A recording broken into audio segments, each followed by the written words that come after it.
El poder. Qué palabra, ¿verdad? Es una fuerza que puede crear, pero también destruir. Es capaz de llevarnos hasta lo más alto, hasta las estrellas, o por el contrario, hundirnos en el abismo más profundo. Y la línea que los separa es increíblemente fina, a veces casi invisible, pero existe. Y hoy, precisamente, vamos a intentar desentrañar qué es eso que de verdad, separa a un monstruo de un héroe.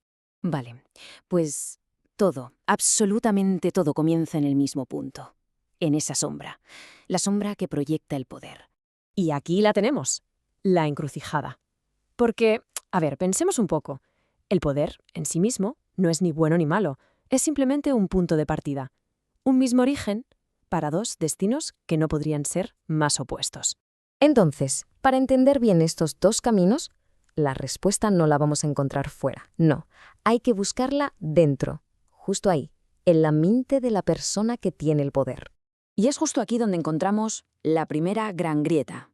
Por un lado está la obsesión por el control total.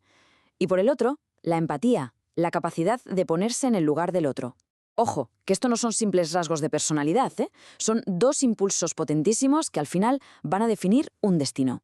El camino del tirano, se alimenta del narcisismo puro y duro, de esa búsqueda sin fin para alimentar su propio ego.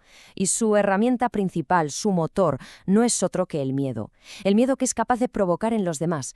Y justo en el extremo opuesto tenemos al líder social, que lo define la empatía. Su motor no es el ego para nada, sino una vocación de servicio real, auténtica. Lo que le mueve es un propósito, algo que es mucho más grande que sí mismo. Y todo esto nos lleva a una idea que es, a la vez, clave y, la verdad, un poco perturbadora. ¿Y si el poder, en realidad, no corrompe? ¿Y si lo único que hace es revelar, sacar a la luz la verdadera naturaleza de alguien, aquello que siempre estuvo ahí, latente, solo esperando la oportunidad de salir? Claro, pero la mente no es una isla, no existe en el vacío. Y aquí es donde entra en juego otra pieza del puzzle, una que nos da la antropología. Hablemos del eco, del entorno. La antropología nos recuerda algo que es fundamental, y es que nadie se crea de la nada. Los líderes, al final, son un reflejo casi perfecto de la sociedad y del momento histórico que les tocó vivir. Y muchas veces, el caldo de cultivo ideal para que surjan estas figuras son momentos de crisis profunda. El caos de una guerra, una desigualdad social que ya es insostenible. Porque es justo en la desesperación cuando la gente busca respuestas y a veces está dispuesta a pagar cualquier precio por ellas. Y ese precio siempre se acaba pagando. Esto nos lleva a la última perspectiva, la definitiva, la que no juzga intenciones, sino hechos, acciones y consecuencias. Desde la criminología se le llama la balanza del legado. Y de nuevo, nos encontramos con un contraste brutal, absoluto. Por un lado, están los que gobiernan a través del miedo, imponiendo su voluntad sí o sí. Y por otro, los que construyen su autoridad sobre la legitimidad, los que se ganan el respeto. El método del tirano es casi como un guión, una espiral descendente muy predecible. Empieza con la imposición, se mantiene con la violencia, y su destino final inevitablemente es la destrucción. El líder social, por contra, sigue un camino totalmente opuesto, un camino constructivo. No impone, inspira. No busca sumisión, busca justicia. Y su objetivo último es transformar la sociedad para bien.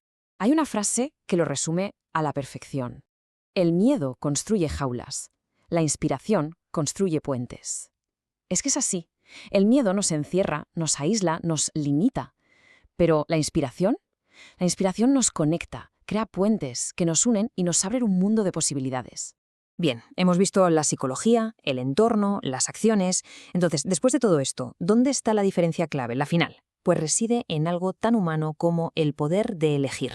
Después de este viaje, de este análisis desde la psicología, la antropología y la criminología, todo ese complejo laberinto del poder parece que se simplifica, se derrumba hasta quedar una sola cosa, una.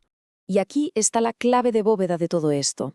Lo que define a un líder no es el poder que tiene, no es la cantidad, es lo que elige hacer con ese poder. Es el uso que le da, no la simple posesión. Así que, al final, la pregunta que nos queda resuena a través de la historia y nos invita a reflexionar. Porque si dejamos a un lado los títulos, los monumentos, ¿cuál es el legado real que dejan las acciones de una persona? Claro, esto solo es una pincelada. Para quien quiera profundizar más, el análisis completo está disponible en YouTube. Y si esta reflexión ha aportado algo de valor, pues ya se sabe, una suscripción, un me gusta y compartirlo siempre ayuda.